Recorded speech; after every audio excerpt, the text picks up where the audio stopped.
భూమిన వానైతాడు పిదసాదల ధైర్యం వీడు. జై కాంగ్రెస్. ఇంకా గట్టిగా జై కాంగ్రెస్.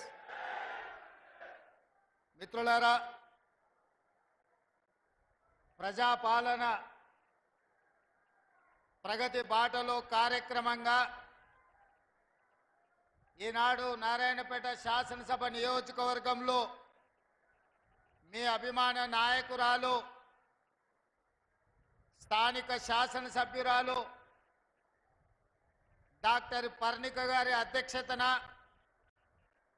నారాయణపేట శాసనసభ నియోజకవర్గ అభివృద్ధి కోసం ఈరోజు ప్రారంభోత్సవాలు చేసుకొని అందులో భాగంగా ఆడబిడ్డలకు ఆలంబన ఇవ్వాలని, ఆర్థికంగా వాళ్ళని బలోపేతం చేయాలని ఈరోజు జిల్లా మహిళా సమాఖ్య ఆధ్వర్యంలో పెట్రోల్ బంకును ఈరోజు ఆడబిడ్డలే నిర్వహించుకునే విధంగా రాష్ట్రంలో దేశంలో ఎక్కడ లేని విధంగా ఈరోజు మనము ఆడబిడ్డలు పెట్రోల్ బంకు నిర్వహించుకోవడానికి ప్రారంభించుకున్నాం.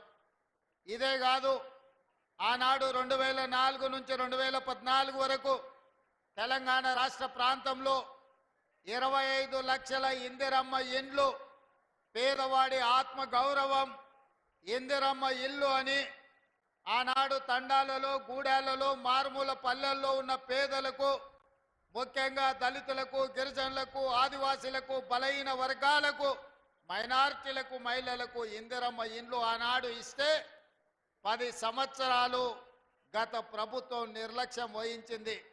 డబుల్ బెడ్రూమ్ ఇండ్లు ఆశ చూపించి 10 ఏళ్ళు మనల్ని మోసం చేసినందుకు తగిన గుణపాఠం చెప్పి ఈనాడు ప్రజాపాలన తెచ్చుకుంటే తెలంగాణ రాష్ట్రంలో మంత్రులు పొంగులేటి శ్రీనివాసరెడ్డి గారి నేతృత్వంలో ఈరోజు 5 లక్షల ఇండ్లు దాదాపుగా తెలంగాణ రాష్ట్రం నలుమూలల ప్రతి నియోజకవర్గానికి దాదాపుగా 3500 ఇండ్లను ఇవ్వాలని ఈరోజు నిర్ణయం తీసుకొని ఆ ఇందిరమ్మ ఇండ్ల శిలా ఫలకాలు, ఈరోజు ప్రారంభోత్సవ కార్యక్రమాలు, నూతన ఇందిరమ్మ ఇండ్ల నిర్మాణం కోసం ఈరోజు పునాదులు తీసి ఈరోజు మనం పనులను ప్రారంభించుకున్నాం మిత్రులు పొంగులేటి శ్రీనివాసరెడ్డి గారి నేతృత్వంలో.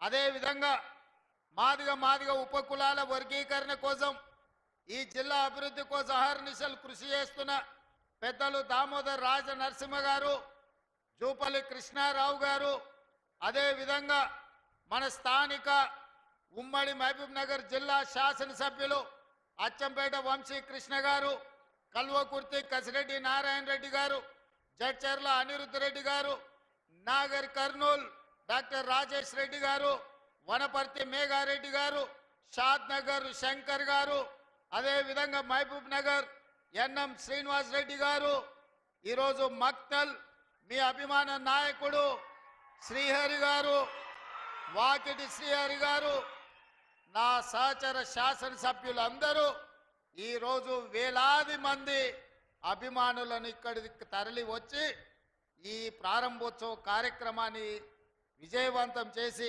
ఆ పక్కన మా ఆడబిడ్డలు దాదాపుగా 10-15 వేల మంది ఆడబిడ్డలు వచ్చి ఈ ప్రభుత్వం మాది, మా తమ్ముడు తెలంగాణ రాష్ట్ర ముఖ్యమంత్రిగా బాధ్యతలు నిర్వహిస్తుండు, మేము ఆదరించాలి, మేము ఆశీర్వదించాలని మా సోదరుల కంటే మా సోదరిమణులు వేలాదికి వచ్చి ఈరోజు క్రమశిక్షణతో అక్కడ కూర్చొని ఈ ప్రభుత్వాన్ని ఆశీర్వదిస్తున్నారు.